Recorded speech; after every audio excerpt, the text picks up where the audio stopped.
Добрый дзень. І вось скончылі мы мінулы стрым на тым, што Белізарый, як пераможец, выходзіць у Канстантынополь з трыумфам, з веліччу. Ён зноў паказвае, што Рым, ён зноў жа здольны. Зноў тая самая імперія сine fine. Зноў Рым перамагае. Не скручваецца, але менавіта пашыраецца. Вяртае свае былыя тэрыторыі пад свой кантроль. Зноў жа, надышоў той час. Надышло сапраўды спраўджанне той самай вялікай мары аб адзіным Рыме.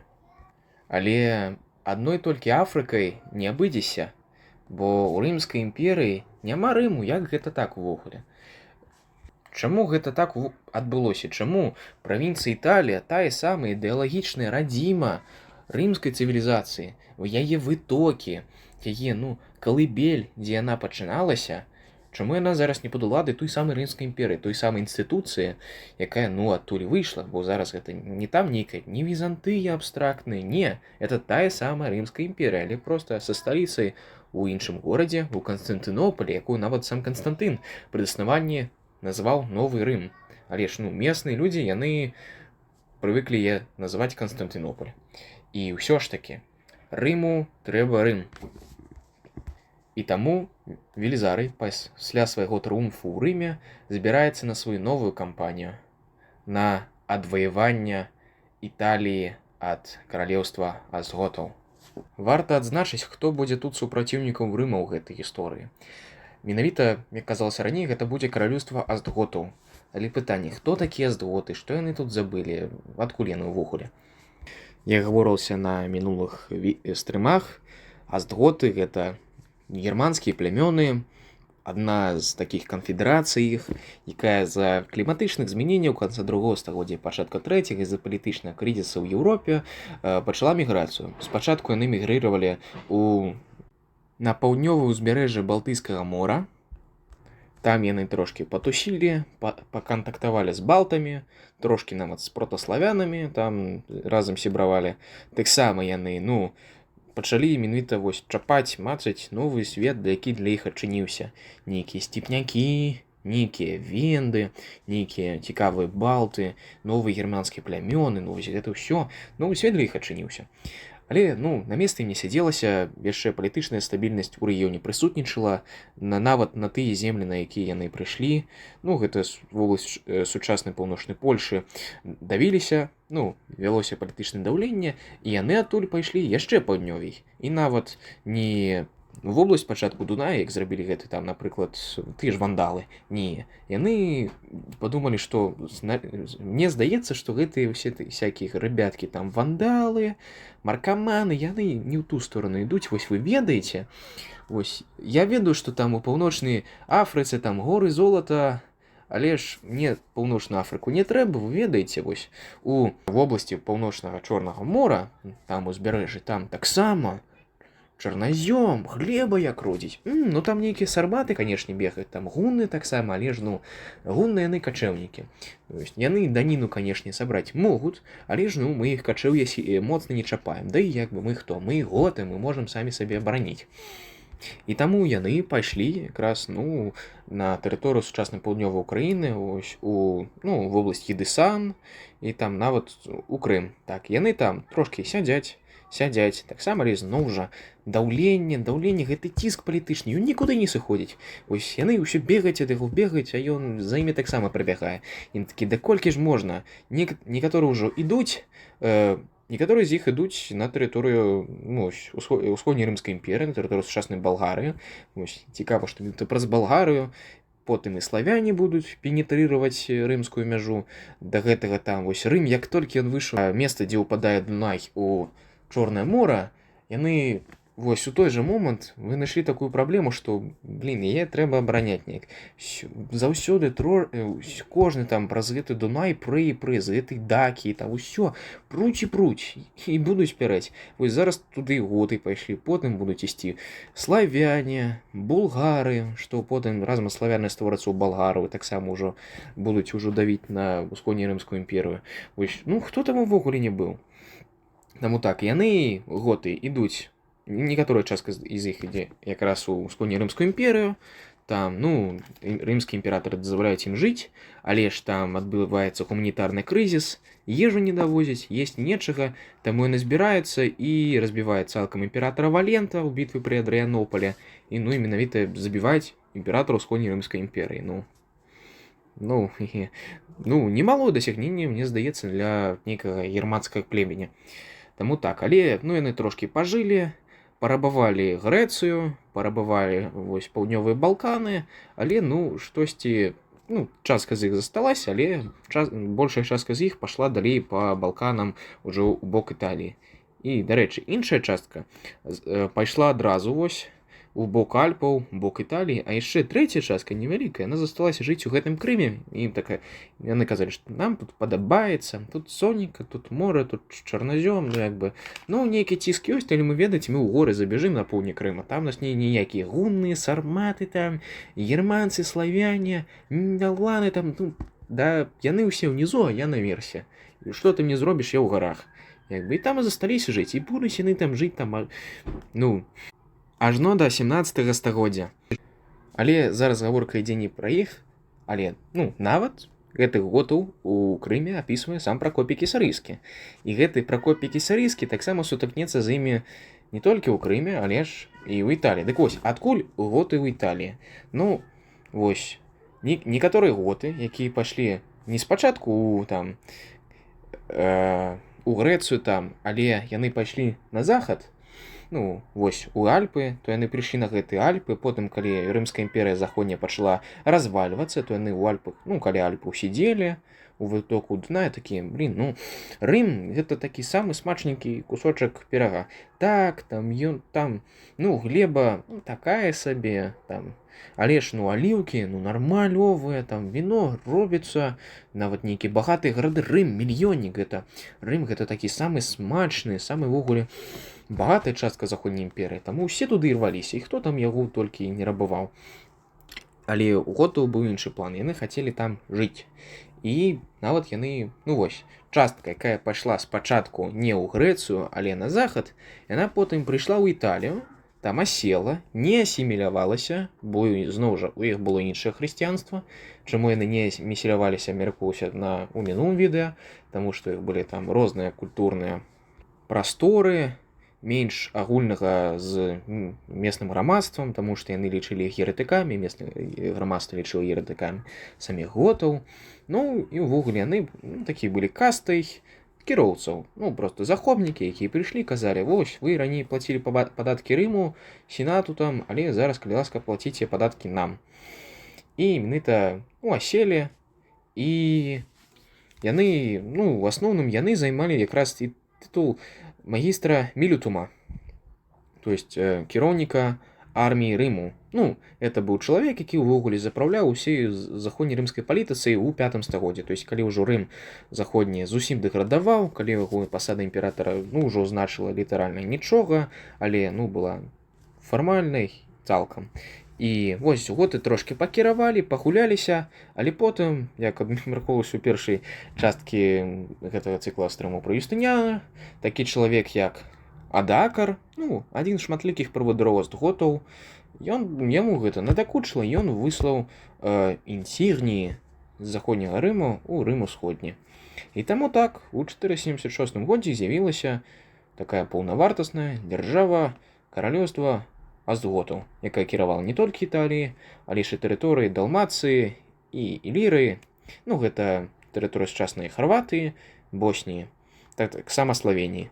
Таксама яны трымалі трошкі Альпаў. Ну вось, яны не малі такога моцнага флота, які быў у вандалаў, таму што моцны флот застаўся вандалам, ну, як бы, флота на ўсіх не хопіць. Але ў іх была нармалёвая сухапутная армія, яны нават трошкі унаследавалі традыцыі, нават ужо ад гэтага дэградаваўшага Рыма, ну, не думайце, што там готы прыйшлі, яны ўжо змагаліся з тымі самымі легіёнамі там, вось, якія там рабілі чэрапаху, якія там кіраваліся цэзарамі, якія насілі знамёны спекюары, усе там былі ў лорыках-сегментатах. Гэта тая самая там рымская браня, якую вы уяўляеце, калі уяўляеце рымская легіянера, такая моцная, сегментаў. Не, это былі, ну, амаль што 80%, нават больш рымскай арміі. На момант, калі прыйшлі готы, у Італіі гэта літаральна учорашнія сяляне з віламі. І таму але ж яны нават трошкі ўжо пабачылі той самай прафесіянальнай рымскай арміі. І нават ты ўжо дэградаваўшыя канцэпты, яны для готаў здаваліся нечым высокім, нечым такім бюрократыўным, адміністратыўным, крутым. Яны на гэта паглядзелі, зразумелі і пачалі таксама рэформы сваёй арміі па рымскаму прыкладу. Таму так, і на момант у нас ёсць бок, які зараз трымае Рым і супернічае Рыму з такой трошкі рэфармаванай арміяй, не зусім варварскай, які таксама мае цікавыя сінкрэтычныя законы з меснымі рымскімі, таму што іх ёсць сваё варварскае права моцнага, might makes right, моц робіць правым, але ж гэта ўсё моц робіць правымі, но уступае ў кантакт з месным рымскім правам, які такая традыцыя законаў, традыцыя бюракратыі, якую яшчэ рымляне узялі ад грэкаў, і таксама гэта што сінкрэтавалася з меснымі ўжо такімі этрускімі традыцыямі рымскімі, таксама якія малі элементы калі ты моцны, то ты і правы. Але гэта ўжо для варвараў, якія сюды прыйшлі да готаў, гэта таксама был нечым пікам бюракратыі. Яны гэтага ўзялі, і цікавыя там былі моманты, што іх права, якое гаварыла, што калі ты моцны, то ты маладзец, і там ока за вока, там зуб за зуб, усё такое. І прыклады, як гэта разам усё кантактавала. Готы, калі яны прыйшлі, яны бачылі, што так, ёсць нейкае рымскае права, рымскі закон, а ёсць наша гоцкае права, якое там ад прадзедаў спакон вякоў нам дасталося наша гоцкае права. І таму яны не хацелі яго адпускаць, але да і рымскага яны такія прыглядаліся і паважалі яго. Таму готы так вырашылі, што ладно, у нас тут жыве шмат рымлян, таму рымлян мы будзем судзіць па рымскаму праву, а нашых готаў мы будзем судзіць па гоцкаму праву. Гэты прынцып называўся дуо люра. Літаральна перакладаецца як две сістэмы закону. Таксама, да прыкладу, калі готы захапілі Італію, то яны гаварылі, што так, мы захопнікі, мы крутыя, вы пад намі. Значыцца, давайте, калі ласка, усю траціну таго, што вы ўладаеце, там зямлі, багацця, давайте к нам, калі ласка, в наше ўладанне. Але на гэтую зямлю, на гэтую нерухомасць распаўсюджвалася не гоцкае права, пра то, што я ўладаю, і гэта мне засталося ад майго дзеда, якому гэтую зямлю даў кароль Ададахат. Але не. На гэтай землі распаўсюджваліся законы рымскія. То есть яны гаварылі, што так, ты можаш гэтую землю прадаваць, пакупаць, пазычыць камусьці. То есть гэта не зямля, ніяк нешта такое каштоўнае, як было ўжо нават у сярэднявеччы, нават сам канцэпт феадалізма, ён прынесся германскімі плямёнамі, які потым разаўецца з франкамі, канешне, гэта не канчатковая стадыя. Не гавару, што там германскія плямёны, яны вынайшлі феадалізм. Не, але яны карані феадалізму прынеслі ў заходнюю Еўропу. І былі такія карані феадалізму ў Рыме, але зямля готаў, на яе былі не законы феадалізма у Італіі, але там былі законы рымскія. Таму гэта быў такі цікавы сінкрэтызм паміж рымскай традыцыяй, гоцкай традыцыяй. Гэтых мы судзім так, гэтых не так, гэта зямля наша, але яна судзіцца па рымскаму праву.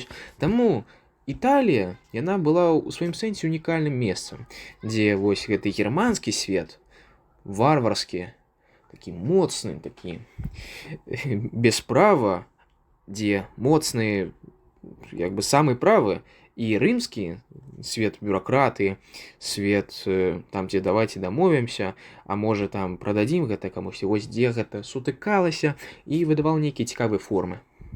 Таму, калі я гавару, што гэты былі арыянцы, гэта былі нікейцы, то я не гавару, што яны цалкам адзін аднаго ігнаравалі, проста нікейцы прыносілі даніну і ўсё. Не, ніколі амаль што так не бывае. Яны ўсё роўна неяк кантактавалі. У меншым памеры, канешне. Але ж яны кантактавалі, і з гэтага кантакта нешта высходзіла. І значыцца, супернік у Рыма ў нас гэта такое германска-рымскае каралеўства з землямі у Італіі і ў Ілірыі, дзе германцы на кіраўнічых пасадах, выкарыстоўваючы рымскія тактыкі, і якія натхняюцца сваімі дзядамі-готамі, якія прыйшлі і захапілі гэту землю, значыць, у іх зараз місія абараніць гэту землю. Вось. Абараніць тое, што захапілі іх дзяды. Як бы не пасраміць род свой, але ж абараніць і увялічыць яго вышэй. Добра. Але ж Рым хоча нейкага там васала, не нейкага там дзяржаву, трыбутарыя, якія в даніну высылаюць. Не. Рым хоча, каб гэта Італія зноў жа стала рымскай правінцыяй. Не ў сэнсе там годаў згенацыдзіць, але ж у сэнсе, каб яна стала адміністратыўна рымскай. Настроя там у Рымскай імперыі, што так Італія для рымлян, готаў адсюль прэч не было. Яны жадалі проста, каб гэта фактычна зноў прыслала даніну і фактычна, і фармальна таксама знамя Рыма было ў Рыме. Але Рым, зноў жа, не можа проста так пачаць повод і казаць, што вось, як так, Рым не ў Рыме, я вас захаплю. Не, гэта, не па-джентльменскі, гэта не той шлях, праз які ідуць вялікія і паважаныя імперыі. Рыму трэба нейкі казус беллі, Рыму трэба повод для вайны. А як ён можа ўвогуле прыйсці ў гэтай сітуацыі? Зараз готамі кіруе такая каралева, як Амаласунта. Яна была арыянцам, але ж яна паважала Рым. Яна вельмі любіла Рым, яна не жадала з ім вайны. Яна нават свайго сына і свайго спадчынніка, чалавека, які займе трон каралеўства Астготаў, які будзе ў будучым кіроўцай усяго каралеўства Астготаў, яна яго узрошчвала як рымляніна, не як гота, не як арыянца, але як рымляніна, як нікейца. І Юстыніян, ён не мог проста аб'явіць вайну чалавеку, які робіць свайго спадчынніка рымлянінам. Рымлянін не можа пайсці вайной на рымляніна. Калі гэта не грамадзянская вайна. Але ж у гэтым месцы не, так быць не можа. Таму Юстыніян трошкі чакае. І зноў жа казус беллі прыходзіць, і зноў жа, як з вандаламі, з коштам у крыві. Амаласунта была забіта ў сваёванне готскімі элітамі. Амаль яе таксама спадчыннік быў забіт. Гэты маленькі чалавек, сын яе, якому было накіравана стаць каралём Астготаў, якому было, мабыць, накіравана зблізіць каралеўства Астготаў і Рым, нават магчыма яго інтэграваць. Але ж не, вось усе гэтыя лёс, усё гэтае накіраванне за адні суткі было разбурана. І вось на троне Астготаў сядзіць ужо чалавек, які настроен выключна антырымскі, выключна ідэйны арыянец і ідэйны гот. І гэты чалавек, правадыр Астготаў, Тэадорах. І зноў жа Рым, ён гэта бачыць і гаварыць, што так жа несправядліва ўсё. Мы павінны восстановіць гонар гэтай каралевы. Чаму вы тут нейкія там перавароты ўстрайваеце? Мы трэба вас наказаць за гэта. Нельга забіваць сваіх кіроўцаў. Тады яшчэ не было разумення, што іншыя дзяржавы не павінны лезці ў палітыку, імперыялізм, такога тады ўвогуле яшчэ не існавала. Калі ты проста павінен быў разумець, што ў твае дварцовыя справы, у твае палацавыя справы, у твою палітыку, ва ўсе твае палітычныя справы заўсёды будуць глядзець усе твае суседзі і заўсёды чакаць. Калі ён тут прамахнецца, мы тут сюды шпіёна зашылем. А мы гэтага зараз атруцім. А калі тут пачнецца нестабільнасць, мы пад шумок эту тэрыторыю. Гэта жа час для інтэрвенцыі, для вайны. Трэба зладзіць аперацыю бураў у Італіі. Таму, калі вам зараз з сучаснай кропкі погляду гэта лічыцца як нейкім дзеяннем гвалтоўным, як нейкім дзеяннем, што паважаная, як паважаная дзяржава не павінна рабіць, Ну то у той час былі іншыя дыпламатычныя меркі. У той час гэта было нармалёва цалкам, што вось іншая дзяржава зноў жа гаворыць: пачакайце. Вось вы паступілі несправядліва, мы зараз гэту справядлівасць будзем восстанавливаць. Таму так Рым паступае па меркам свайго часу паўнапраўна і пачынае кампанію ў Італіі. І я пачынаю жа наш чалавек, які даказаў свой талент ужо некалькі разоў, як Велізарый. Але нават у такога таленавітага чалавека ёсць нейкія правы на памылку. Ён не бессмяротны, ён не супер-попер, у яго там няма нейкіх чыткадоў на жыццё. Не, ён проста так, ён геніальны ў ваенным плане, але ж у любой геніяльнасці ёсць свае межы. Ёсць сітуацыі, у якіх няма выхада, ёсць сітуацыі, з якіх амаль што нічога немагчыма зрабіць. І гэтыя сітуацыі узнікаюць амаль што заўсёды з рэсурсаў. Рэсурсы яны вядуць да гэтых сітуацый. І а што такое рэсурсы? Вось Велізарыю далі 7,5 чалавек. Гэта ў 2 разы менш, чым яго вандальскай кампаніі, чым яго паўночна-афрыканскай. У паўночнай Афрыке яго было 15 000 салдат. І там ён ваяваў не супраць нейкай там арміі, якая менавіта спецыялізіравалася на сухапутнай вайне. Не, ён ваяваў супраць піратаў, але тут ён ваюе менавіта супраць людзей, супраць готаў, якія спецыялізіруюцца на пехоце. І у Італіі, больш гарадоў, больш гарнізонаў, больш крэпасцей, чым у паўночнай Афрыке. І таму гэта, зноў жа, задача яшчэ здаецца болей немагчымай, куды ўж нават болей немагчымай, чым у паўночнай Афрыке, але ж, так. У Велізара 7,5 салдат, і перад ім стаіць задача захапіць каралеўства астготаў. Каб разумець, у готаў, па сучасным прымеркам, у той час было каля 35 000 чалавек. Вы уяўляеце сабе проста? У готаў больш, чым у 4 разы чалавек, чым у Велізарыя. У іх ёсць крэпасці, яны ведуць абарончую вайну. Што рабіць? Велізарый вырашае, што трэба рабіць нешта. І ён высаджваецца ў Сіцылію. І чаму? Пытанне паўстае. Чаму у Велізарыя было так мала войск, 7,5 чалавек? Ён нішто, не мог там напісаць Юстыніяну і гаварыць: калі ласка, дядя Юстыніян, дайце мне у 3 разы больш войск, бо гэта, оптымум. Мне патрэбна 20 000 чалавек, каб штосьці тут рабіць. А інакш мне тут менавіта прыйдзецца цуды вытвараць, каб гэту ўсю кампанію скончыць. Суадносна, і гэта быў прыярытэт Юстыніяна, каб захапіць Італію. І чаму у Велізара, у выніку было мала рэсурсаў? Трэба звернуцца да тых крыніц, адкуль цякуць грошы на армію. Вось хто ў нас зараз адказвае за казну? Трошкі вяртаемся да рэформы Юстыніяны і ўспамінаем такого чалавека, як Іанна Кападакійскага. Ён не проста там зрабіў рэформы, правёў карупцыйныя чысткі, але ж ён і стаў прэфектам прыторыя ўсхода. Гэта значыць, што ён стаў загадчыкам імперскай казны. І не проста загадчыкам, ён не проста збіраў падаткі ў казну, але ён таксама кіраваў, што з іх трэба на што траціць. І гэта яшчэ больш яму рабіла дрэнны імідж. Але зараз не пра імідж, але што ён з гэтымі грошамі рабіў? Ён лічыў, што вось уся гэтая авантюра ў Італіі, гэта, канешне, добра, але ж гэтая авантюра, яна ўвогуле ненадзейная. Увогуле, навошта нам Італія? З эканамічнай кропкі погляду там няма нічога. Ёсць там нейкая казна готаў, ўсё такое, але ж там тое, што парабавалі вандалы, мы забралі ў паўночнай Афрыцы. Жыта мы атрымалі. А што ёсць у Італіі? Прыкольна, ёсць там рымскі епіскап, рэшткі Калізею, Сіцылія. Гэта ўвогуле вельмі цікава, але ж я думаю, што затраты на ўсю гэтую кампанію яны будуць перавышаць прыбыткі ад яе. Таму я не думаю, што яна рацыянальная, суадносна я хачу яе задавіць.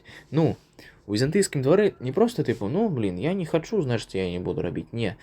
Візантыйскі двары успамінаем: візантыйшчына, інтрыгі, вось палац, палітыка. Гэта ўсё было, таму нават Іанна Кападакійскі, нейкі загадчык казны, ён таксама маў сваё палітычнае меркаванне, і ён заўсёды штосьці з імі рабіў. Не проста ўсё, я лічу, але нічога рабіць не буду. Не, там менавіта усе дзейнічалі, не проста гаварылі. І таму ён вырашае, так, ну у мяне зараз палітычнай вагі мала, каб казаць Велізару не, і Юстыніяну, тыпу, не, гэта ўся кампанія лухта, Велізара, ты, конечно, круты, але ты там 7,5 войскам там поўдзень Італіі і Сіцылію не захопіш, таму выбачайце, я вам фінансаванне даваць не буду. Калі ён гэта будзе казаць, то ну, як бы яго здымуць са сваёй пасады. Але што ён можа зрабіць? Велізары гаворыць, што так, мне патрэбен оптымум 20 000 салдат, каб гэта ўсё спраўдзіць. І ён говорит, ну, ой, выбачаю, у нас зараз праблема з казной, там, грошы мама, таму вось, Велізары, табе 7,5 солдат. І гэтым ходам ён робіць тое, што, як бы, говорит, што так, ладно, вось, я разлічыў, што калі у нас тотальны прыбытак будзе такі, і тотальныя расходы на гэтую кампанію будуць такі, і вось, ну, як бы расходы больш за прыбытак, і вось гэтыя канчатковыя расходы, яны больш за тое, што я планую зрабіць. А што я планую зрабіць? Я, каб Рыму не прыйшлося плаціць гэтыя татальныя расходы, зараз Велізару дам 7,5 чалавек, і ён там праваліцца, ну, выбачайце, а хто можа 7,5 чалавек захапіць Сіцылію і Рым? Это немагчыма. Таму, ну, як бы ён там згубіць, там, гэта 7,5 чалавек, вернецца ў Рым, но пык-мык, але ж гэты згубленыя 7,5 чалавек, яны меншы, чым татальныя расходы, калі ўся гэтая кампанія адбудзецца. Таму, я думаю, што зараз будзе рацыянальней выслаць, як бы, Велізара на, ну, не на смерць, але не даць яму рэсурсу, каб ён перамог, ён вернецца, як бы, і ўвогуле, вось, расходы на гэтую кампанію, маленечкую, якую планую, яны будуць менш, чым татальныя расходы на кампанію вялікую, калі я яму дам зараз шмат рэсурсу. І вось гэтым фінтом, просто, калі ён говорит, ну, Велізары, трымай 7,5 чалавек, ён спраўджвае свае, як бы, інтарэсы, а, ну, Велізару прыходзіцца неяк выкручвацца. Ён, зноў жа, як і ў Паўночнай Афрыцы, прытрымліваецца сваёй тактыцы, што так, салдаты местных не рабаваць, за ежу плаціць, ніякіх злачынстваў не рабіць. Я разумею, што вам можа быць весела, але ж нельга. Нам патрэбна падтрымка насельніцтва. Тут яны, ну, яны літаральна рымляне, яны літаральна жыхары Італіі. І ён, калі ідзе там праз Сіцылію, праз Італію, гэта тыя самыя рымляны. Там нават без нейкай там, ну, без нейкага адсотка астготу, бо астготы гэта, ну, толькі самая вярхушка ўсёй Італіі. Вось у звычайных вёсках, у звычайных гарадах, нават большая частка гарнізонаў гэтых гарадоў, і амаль што ўся частка гэтых гарнізонаў гарадоў, гэта рымляне, якія проста падпарадкуюцца готам. І калі рымляне прыходзяць да рымлян і гаварыць рымлянін, то, ну, перад ім гаварыць, што гарнізон горада разумела і адчыняе вароты. І так, ну, горад за горадам, крэпасць за крэпасцю, бастыён за бастыёнам, Уся Сіцылія, акрамя аднаго горада, ва ўладзе ўсходняй Рымскай імперыі. Дзякуючы вось гэтаму, ну, не генію, але ўжо адпрацованай тактыцы Велізарыя. Ён разумеў, што так гэта будзе працаваць, так спрацаваў у Паўночнай Афрыцы, і тут яно таксама спрацавала. Ён, ні разу не дастаўшы свой меч, вярнуў такі найвялікшы востраў Сярэдземнамор'я у лона Рымскай імперыі. Але ж адзін горад супраціўляўся. І ў Велізарыя была яшчэ адна праблема. Вось, у яго было 7,5 войскаў, гэта ладна. Але ж ён не мог выкарыстоўваць усе гэтыя 7,5 войскаў адразу ж у бітве. Не, ён у кожным горадзе павінен застаўляць там, ну, некалькі соцень салдат, каб яны, ну, прыглядалі, каб проста нейкі гоцкі камандыр не падышоў, не захапіў зноў жа гэты горад. Там па ўсім гэтым крапасцям, гарадам трэба было ставляць гарнізон. Нельга проста прабяжацца і гэта ставіць за плечыма. Не, там патрэбна ставіць сваю ўладу. І зноў жа, то есть пасля кожнай перамогі у яго змяншаюцца войскі. І таму ён разумее, што вось ён зараз перад крэпасцю. Яго нават там менш, чым за тыя 7,5 чалавек, яго зараз яшчэ менш. Ён проста не здольны, па-перше, не трымаць асаду, бо час ідзе. Хутка сюды могуць прыйсці астготы і цалкам ён можа, наваляць, калі ён не здолець цалкам абараніць Сіцылію. І таксама ён не можа ўзяць горад штурмам, таму што, ну, прикольна, ты зараз можа там ісці там усю сваю армію на сцены, але ж, ну, ты нават у тебе будзе невялічкі шанец, каб захапіць горад, і каб, ну, нават нейкім праз цуда яго захапіць і перабіць гарнізон. Але ж, па-першае, як будуць цябе ўспрымаць людзі гэтага горада, па-другое, што ў тебе пасля гэтай асады застанецца? Нічога, усё, ты далей просто не здольны будзеш ісці ніяк. І мэта Велізара не проста Сіцылія, а ўся Італія. Таму нельга штурмаваць, нельга чакаць, значыцца таксама нейкі там асадную зброю, там всякие катапульты, ўсё гэта таксама на гэту часа няма. Трэба штосьці вырашаць. І Велізарый штосьці дапрыдумвае. Ён бярэ свой флот, на якім ён прыплыў у Сіцылію, туды садзіць сваіх лучнікаў, сам адпраўляе частку сваіх войскаў пад сцены горада, каб яны на сябе адцягвалі увагу гарнізона. І пакуль яны гэту увагу адцягваюць, вось тых лучнікаў, які ён паслаў на караблях, яны прыплываюць ціхенька да сценаў горада, бо гэты горад Панорм, сучаснае Палерма, знаходзяцца каля мора. Вось і гэтыя лучнікі прыплываюць.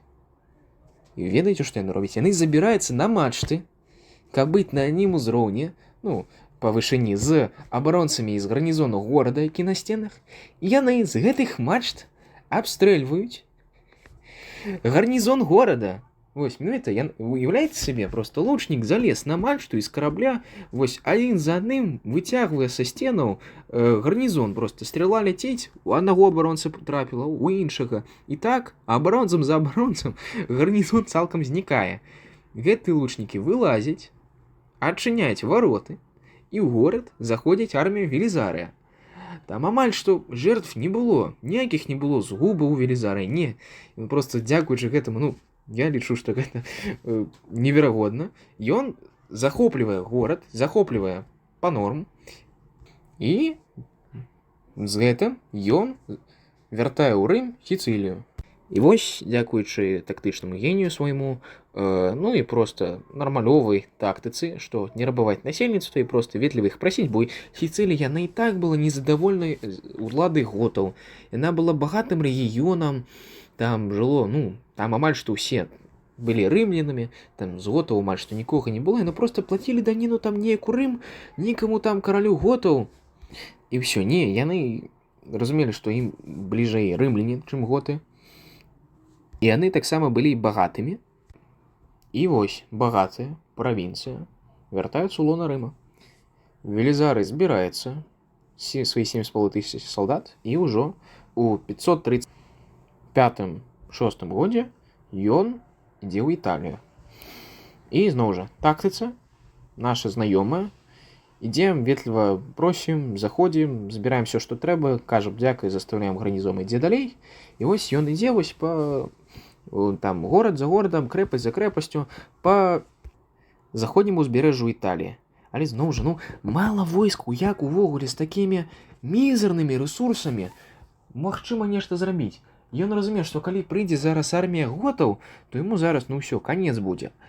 І ён просто нават не можа сабе ўявіць, а як ён будзе браць Рым, той самы Рым, з сценамі, з уладай, як увогуле.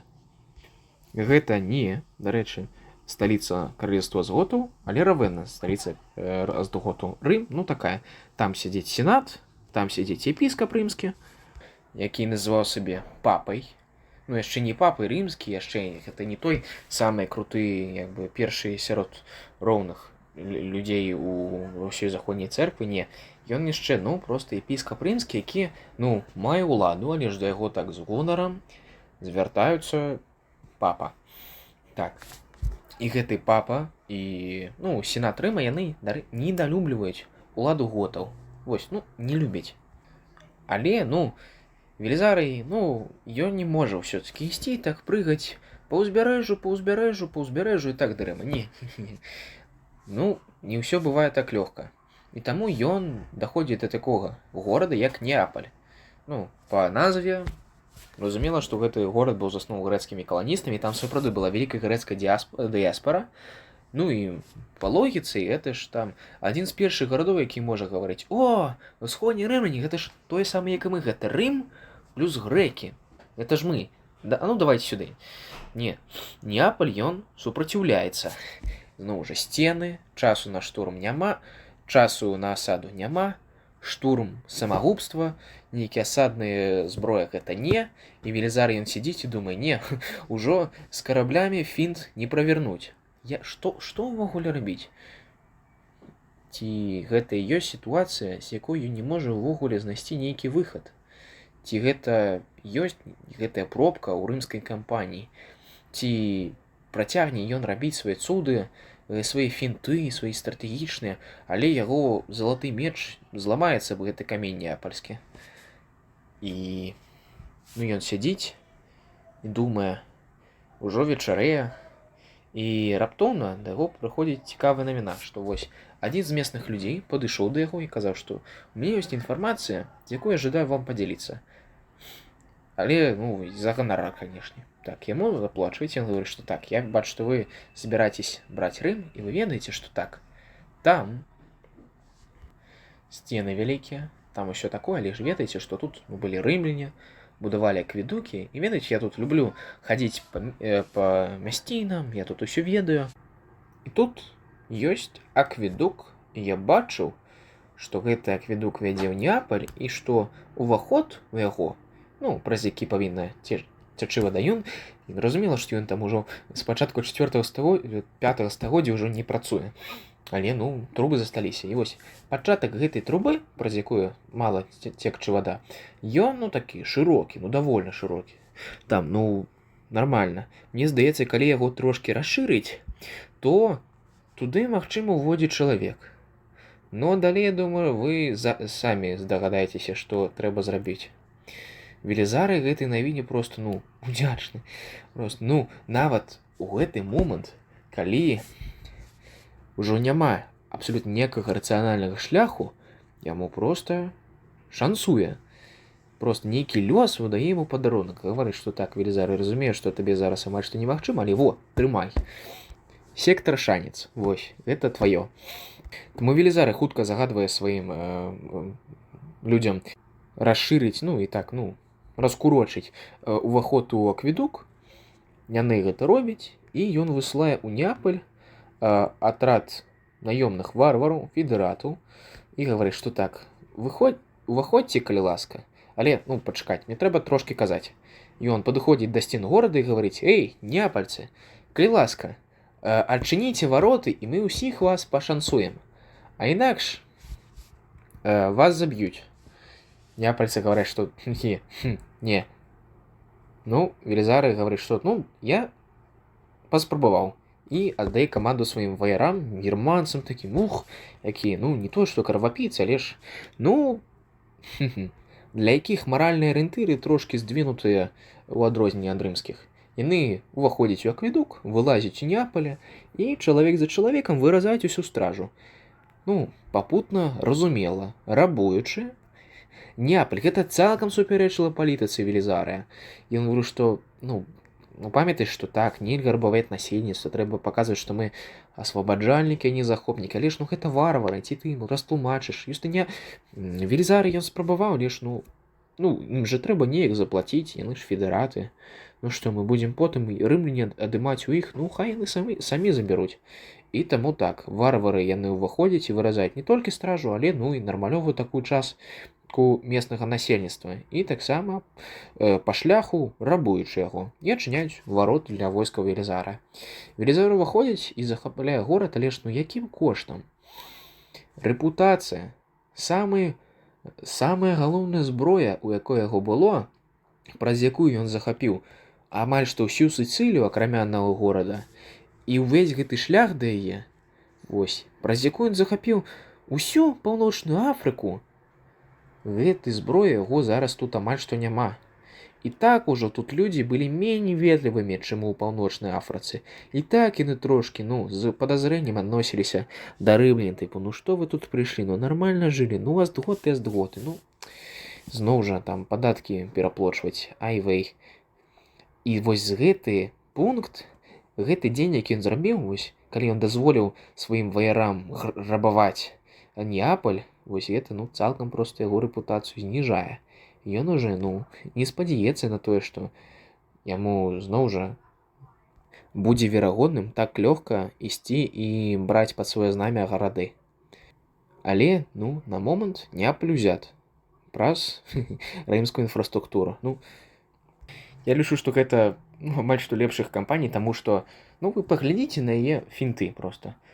Абстраляць абаронцу горада з мачт лучнікамі, залезці ў горад праз акведук, папрасіць ветліва адчыніце дзверы, калі ласка. Вось менавіта ўсе гэтыя прыёмы, гэта і тое, што робіць Велізарыя палкаводцам унікальным і паспяховым. І вось гэта не проста, што робіць яму статыстыку, так, у яго перамог, кошт гэтых перамог, ён вельмі маленькі. Ён не проста маленькі, таму што, давайце я на поле бітвы зраблю так, так і так. Не. Таксама з-за гэтага, але ж Велізарый, ён разумеў, што лепшая вайна гэта калі табе не трэба змагацца. І што заўсёды трэба выкарыстоўваць рэчы, якія ў цябе ёсць, трошкі нештандартным шляхам. І вось, дзякуючы таму, што ён захапіў Неаполь, нават кошт гэтага вялікі. Потым гэта нават у вялікую праблему выльецца. Але зараз стратэгічны поспех, аграмезны, самы вялікі, які можа быць.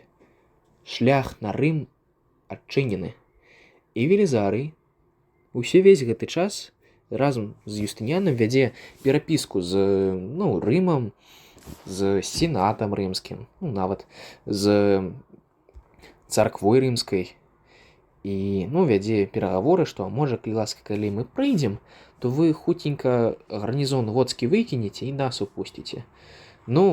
Для папы і для сената не тое, што выбар, што там што гэта, яны ўсё ж такі аддавалі перавагу рымлянам, але усходнім рымлянам трэба было пазмагацца, папацець, пастарацца, каб сапраўды перакланіць сенат на сваю старану. І вось, пасля доўгіх месяцаў барацьбы дыпламатычнай і ваеннай, Велізарый падыходзіць да варот Рыму, просіць: адчыніце, калі ласка.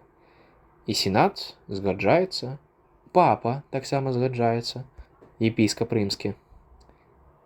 Вароты адчыняюцца, і вось рымскія вайска упершыню за 60 гадоў уваходзяць у Рым.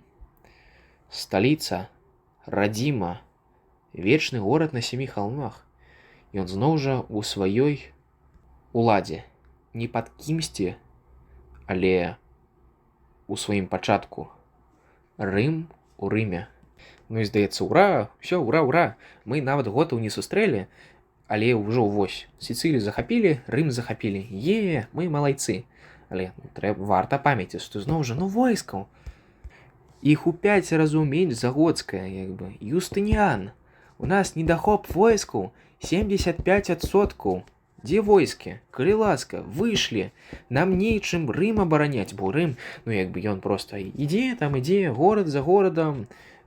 Але ж, готы бачыць, готы зараз занятыя, бо Юстыніян, ён адправіў амбасадора да франкаў і гаварыў: а вось, калі ласка, франкі, вы тут зараз вядзеце экспансію, вы там Суасон захапілі, малайцы, калі ласка.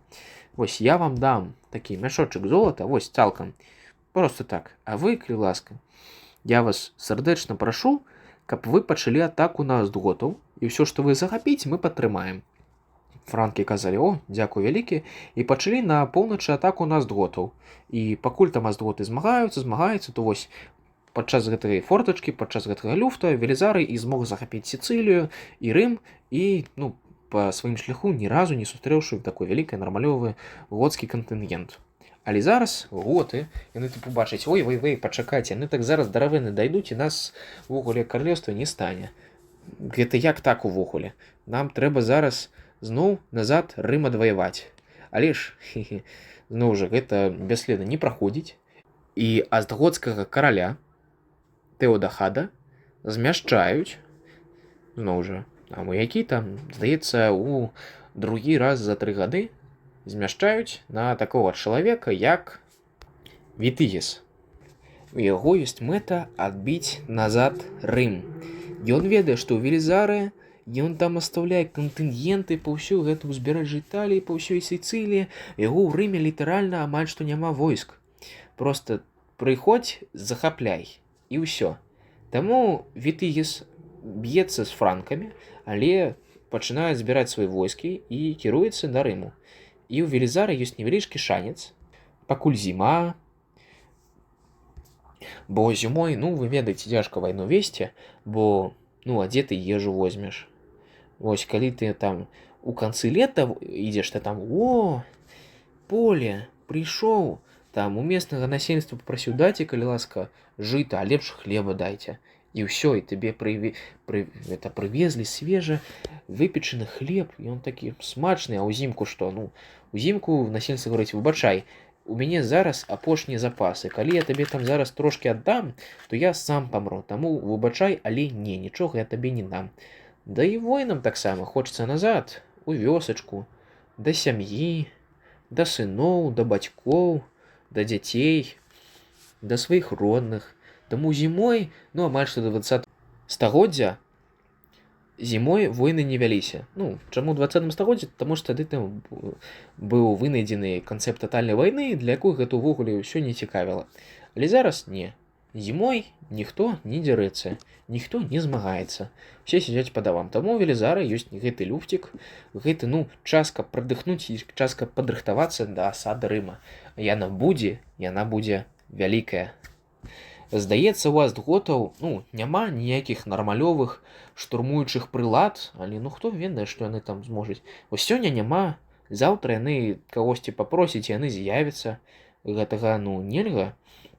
Трэба да гэтага рыхтавацца. І Велізара рыхтуецца. Ён разумее, што так, я зараз тут буду абараняць Рым ад гэтага вялікага кантынгенту астготу. Перабольшванне будзе ў 2-3 разы не ў наш бок. І да гэтага трэба рыхтавацца. Таксама трэба рыхтавацца да асады, да таго моманту, як цябе акружаць, да таго моманту, як у цябе не будзе сувязі з знешнім светам. Трэба рыхтавацца да горшага. І Велізара рыхтуецца. І ён загадвае, так, муку, ось, жыта, збірайце ў Рым усё жыта. Вось, усіх гэтай правінцыі, з Лацыя, трэба збіраць назад жыта ў Рым. Таксама сцены, ага, дзе мы будзем абараняцца? На сценах. І значыцца, вось гэтыя муры каго? Муры Аўрэліяна. Вось, памятаеце? Пра стрэме, пра ўзнікненне ўсходняй Рымскай імперыі, Аўрэліян там, рэстытутыр орбіс, чалавек, які там восстанавіцель свету, і вось ён пачынаў будаваць муры. Вось, гэтыя муры на сцяне зараз выбухнулі. І так, зараз рымлянін, які будаваў сцены, і вось гэтыя сцены зараз будуць выкарыстоўвацца іншым рымлянінам. Але яны ўжо падрапаныя, ўжо яны трошкі абваліваныя. Ну, як-ніяк колькі там прайшло? Амаль што 3 стагоддзі? Ну, выбачайце. Гэта зараз, ну, гэта старыя сцены. Трэба іх рамантаваць. Трэба рамантаваць гэтыя муры. Таму Велізарай ён рамантуе гэтыя муры, ён збірае харчу ў горад, і ён таксама адукоўвае сваіх ваіроў, бо ён як бы разумее, што так, гэты бой ён будзе надоўга. Таксама усякую інфраструктуру, акведукі таксама рамантаваць, каб яны нам прыводзілі ваду ў горад. І для спраўкі зараз канец 536 года, пачатак 537. І вось Велізарай ён запасся зернем, ён адрамантаваў муры, ён праведаў мясціны, і ну ён наладзіў нейкую інфраструктуру, каб даваць яму ваду. Але ж ён разумее, што вось калі прыйдуць астготы, то яны могуць яе абрубіць. Але ж будзем спадзявацца, што яны так не зробяць. І, дарэчы, цікава казаць пра тое, чаму Рым так абмяльчаў. Ну, гаварылася ж на мінулым вялікім стрыме пра пачатку ўсходняй Рымскай імперыі, што вось Рым гэта горад мільённік, гэта сталіца імперіі сына Фіне, што ён як бы самы найвелічэзны горад у Еўропе. Як так? Чаму? Куды вось дзеліся гэтыя 950 000 чалавек? Чаму вось з мільённіка засталося 50, там нават 30 000 чалавек? Куды яны збеглі? І навошта яны збеглі? І чаму яны збеглі? Ну, таксама вось з-за вялікага перасялення народаў, з палітычнай нестабільнасці ў самім Рыме, з-за таго, што там, ну, як мы абмяркоўвалі, вандалы захапілі Паўночную Афрыку, і Паўночная Афрыка жытніца Рыму, то адтуль просто, ну, стала праходзіць менш хлеба да Рым. То есть ты ішоў там на рынок, там, цікаво, што ў нас тут імпартнага ёсць. А зерне, якое ты заўсёды пакупаў, там лепшае, нумідійскае, там, яго ўжо няма. І ты думаеш, адкуль мне зерне браць? Добра, пайду там да местнага пекара. А ў пекара ўжо як бы ўсё ўжо разабралі. І таму вось, ну, літаральна, ежа з-за таго, што варвары захапляюць тэрыторыі Афрыкі, ну і таксама тэрыторыі Галліі, то есть урадлівыя хлебы менавіта з-за таго, што яны захопліваюць, і яе становіцца менш. Суадносна ўсю гэту мільённую араву ў Рыме, ну, як бы, ты же ў горадзе градачкі не робіш, ты ж, як бы, ну, не ў Кітаі, дзе гэта традыцыйна, вось, у рымскай традыцыі не прынята было градачкі рабіць у самім горадзе. Не, градачкі ўсякія рабілі там на вілах, ну, там, у вёсках, а ў горадзе такого ніхто не рабіў. Ну, адкуль ты яшчэ ежу будзеш браць? Ты будзеш пакупаць. А пакупное што? Або імпартнае, або што вырошчваецца. Як бы, што вырошчваецца, ну, не вельмі заносіць, бо як бы насельніцтва Рыма яно вельмі залежала ад імпарту, і калі імпарт абрубаюць, то яно думае, ну што ж, пайду ў вёсачку сам ежу вырошчваць, а то я тут памру ад голада. Ну і так, вось, і гэты як бы 900 тысяч, ну як бы 800 тысяч чалавек збягаюць у вёскі, і ў нас застаецца 200 тысяч. І гэтай колькасцю зніжаецца, з'язджаецца, калі прыходзяць готы, вось нашы астготы, то гэта ўвогуле лікі катастрафічна падаюць, бо, ну і ўвогуле, канчаткова ўжо адміністратыўная сталіца яна ў Равенне, Рым ён зараз нікому не патрэбны, ну там сядзіць нейкі там епіскап рымскі, але ну сядзіць, прикольна. Ёсць таксама нейкія епіскапы, якія сядзяць у музеі, але ж, ну, гэта не робіць мне прычыну, каб жыць у гэтай музеі. Таму, ну, у Рыма прэстыж падае, ежы няма там, і таму, ну, людзі літаральна з'язджаюць з Рыму проста. І з-за, зноў жа, палітычнай стабільнасці, вось гэты горад-мільённік, і ён вось з'ёжваецца да гэтых 40 тысяч, калі прыходзіць велізарый. Плюс яшчэ, ну, людзі сышлі, але ж плошча засталася, вось гэтыя вялікія кварталы, ўсё такое, ну ўсё, больш там ніхто не жыве. Ну, добра там, калі вось на месцы гэтых вялікіх кварталаў, вялікіх магістралю, там хтосьці зараз капустку вырошчвае. Таму што, ну, ўжо там ніхто не жыве. 95% горада знікла. Ну, цалкам. І суадносна, як бы, жыхарам, ну, навошта тыя сцены рамантаваць? Па-першае, нас і так ужо прыйшлі, закапілі готы. Ну, і па-другое, ну, навошта мне гэтыя сцены рамантаваць? Мне трэба ежу. То есть, калі там пры імперскім Рыме прыярытэты былі, як нам трэба абараніцца ад грамадзянскіх войн? Як нам зрабіць і паказаць веліч Рыма, то зараз, як мне тут не памерці ад голаду? Ну, за палітычнай нестабільнасці і за абрубанне імпарту, вось, наш Рым вялікі з'ёжваецца ў 20 разоў да прыхода велізарыя. І суадносна якасць інфраструктуры таксама ў ім зніжаецца. Вясна 537 года. Велізары разумее, што вось, з дня на дзень павінны прыйсці готы. Ён збірае свой рэйд з цяжкай кавалерыі, сам ён у брані, надзявае свой шлем і ідзе у местнасць. Ён паставіў на мост, які вядзе ў Рым, ахову, і як бы ён праверыў да гэтага ўсе муры, ўсё нармалёва, паўсюль, як бы здаецца, павінны ўсе трымацца. Ён ідзе у Лацыё, у местнасць каля Рыма, каб праведаць і каб, ну, пажадана неяк апрадзеліць, адкуль ідуць астготы. Ён ідзе, але ціха, нікога не бачна. Але велізары разумее, што неяк занадта ціха. Нікога няма. І ён абарочваецца. І на яго пачынаецца засада. Вось, менавіта раптоўна з лясоў, з палёў выбягае на яго астготы. Ён са свой цяжкай кавалерай пачынае бяжаць назад у Рым. Ён прарываецца менавіта праз гэтыя рады астготу, праз гэтую армію, вось, якая прыйшлася, якая, ну, нейкім цудам была ўвесь гэты час скрытая. Яна пачынае, вось, калі ён зараз памрэ, то ён разумее, што калі ён зараз памрэ, то Рым ён не вытрымае. Трэба яго камандавання, бо яго смерць азначае упадак маралі, а упадак маралі значыць смерць Рыму. Гэтага нельга дапусціць. Таму ён рэтыруецца ў Рыме, проста скача туды галопам разам з сваім кантынгентам цяжкай кавалерыі, пад градам стрэл, пад рэйдамі і пад харасамі готаў. Ён прабіваецца, ён прадзіраецца. І калі ён прыбягае да Рыма, то ён бачыць, што людзі, якіх ён паставіў на мосце, яны пры набліжэнні кантынгента готаў яны адчынілі варота. Зраднікі, менавіта гэта яны папярэдзілі готаў, куды ён паскача. Але ладна, гэта зараз не яго справа. Яму трэба вяртацца ў Рым і камандаваць зброяй. Калі ён зараз туды прарвецца, то яго разарвуць. Ён ідзе, бачыць, што вось готы пачалі атаку на Рым з усіх бакоў. Некаторыя муры трымаюцца, некаторым бачна, што ім ужо трошкі дрэнна. Ён прыбягае да свабодных варот і гаворыць сваім стражнікам на сне: адчыніце, гэта я, Велізарый. Але з-за таго, што ён скакаў па гразі, праз крыў, праз пот, праз град стрэл, то яго людзі не спазнаюць яго. Яны гавораць, што выбачай, мы цябе не ведаем, ты хто ўвогуле?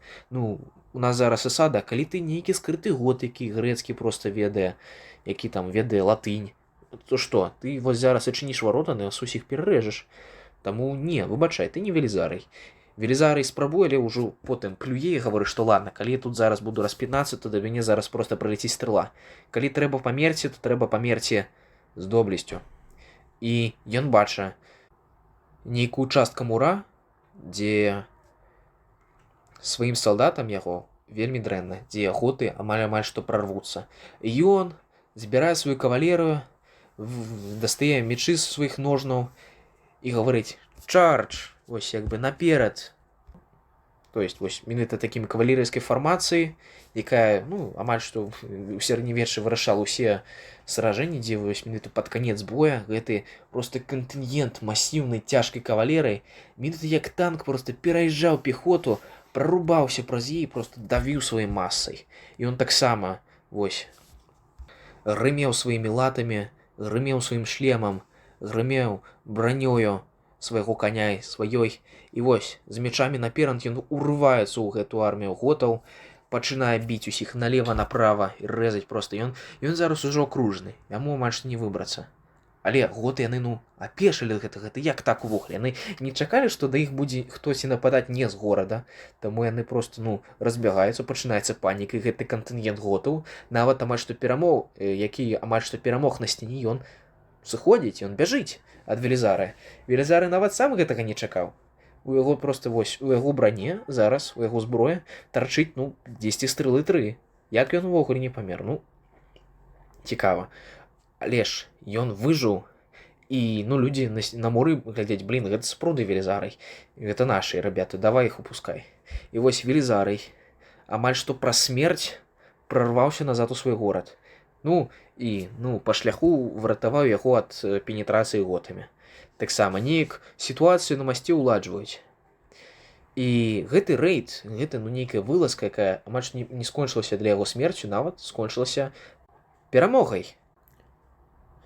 І ён праз смерць назад прарваўся да свайго горада. Потым яшчэ трошкі вясной былі масіўныя атакі готаў, але ж Рым вытрымаў. Вытрымалі муры Аўрэліяна. Салдаты бачылі, як Велізарый змагаецца побач з імі, як ён камандуе, як ён сваім мячом дастае і рэжа готаў, як ён дапамагае цэліцца лучніку. Яны гэта бачаць, і гэта натхняе, яны абараняюць Рым, і Рым не падае. Зноў жа, вална за валной, але націск готаў з кожным разам становіцца ўсё менш і менш. І вось, масавыя штурмы скончыліся, але гэта не значыць, што скончылася асада. І асада сапраўды пачынаецца. Доўгая, марудная, знемагаючая для войскаў Велізарыя. Готы перарываюць акведукі ў горад. Вось тыя самыя акведукі, які там Велізарый так рамантаваў, каб яны прыводзілі ваду. Усё, няма. Добра, што побач з Рымам цячэ Цібар, але ж ён такі шпаркі, што ваду адтуль браць магчыма, але ж это ж рака. Это ж не смачная вадзічка з гораў, таму таксама неяк непрыкольна. Ежа, ну вось з ёй палепш. Ёсць зерня. Але ж зерня трэба змалоць муку, бо ты проста зерня есці не будзеш. І, ну, здаецца ж, ну, нармалёвая задача просто там, дзе там нашы жырнавыя, давайте памолім. Але, першае, заўсёды трэба нейкі таймінг.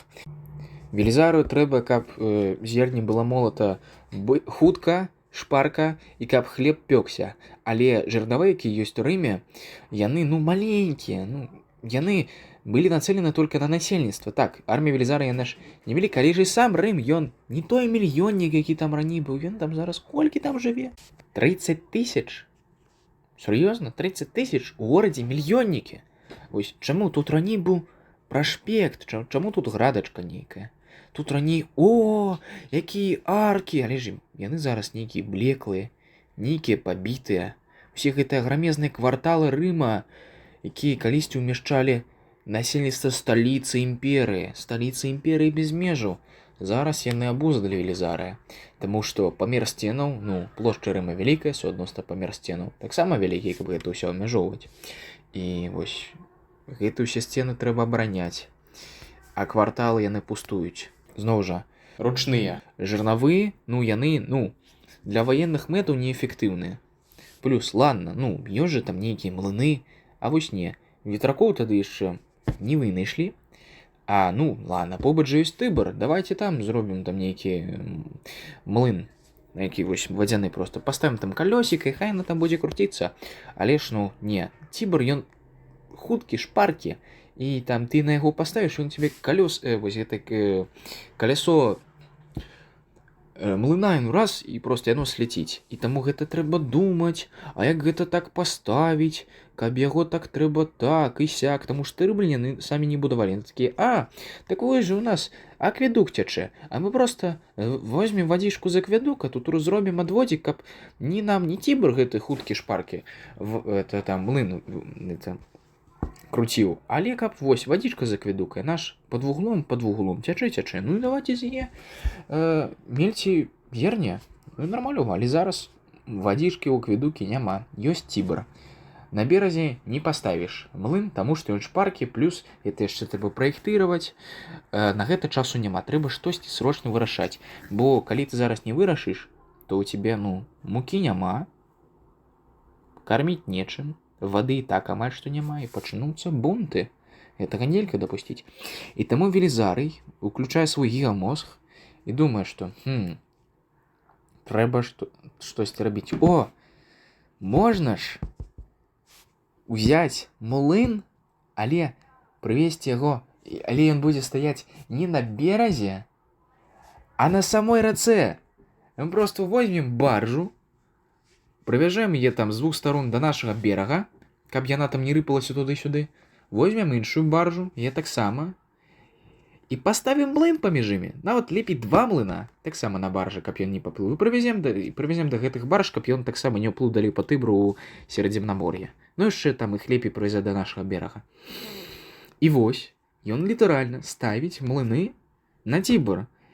І готы, якія бачыць гэта просто, ну, літаральна фіей, тыпу што? Это ж, я не ведаю, што нават лепей, абстрэльваць гарнізон лучнікамі, выбірацца з акведукаў або млыны на рацэ. Вы уяўляеце просто? Млыны на рацэ, гэта нават не ходзячыя караблі, як там славяне або туркі рабілі. Не, гэта млыны на рацэ, літаральна.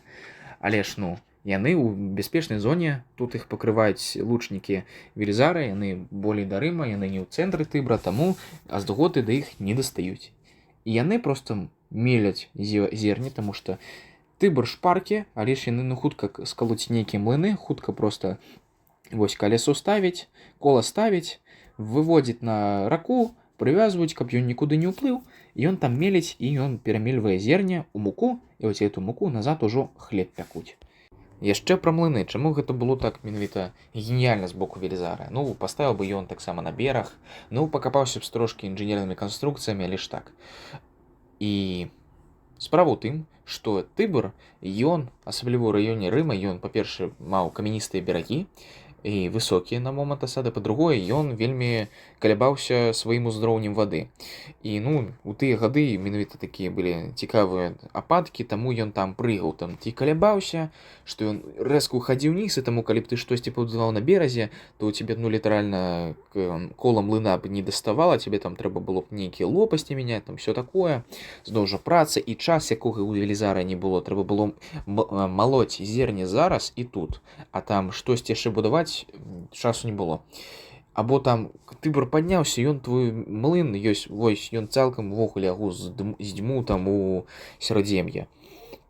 І таму менавіта з-за таго, што на беразе ну літаральна немагчыма было пастроіць, бо гэта было ці неэфектыўна, ці катастрафічна для самога млына, ці ну там нейкі там адсоткі часу, калі ён сапраўды стабільна працаваў.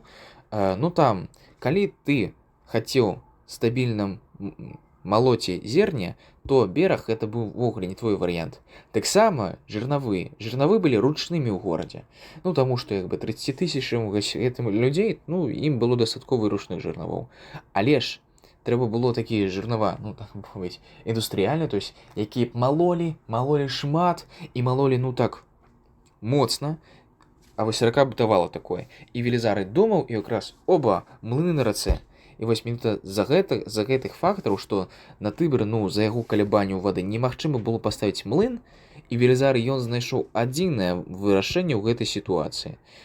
Ну, таксама ён там патэнцыяльна мог бы вынайсці канцэпт ветранога млына, які быў вынайдзены ўвогуле ў сярэднявеччы.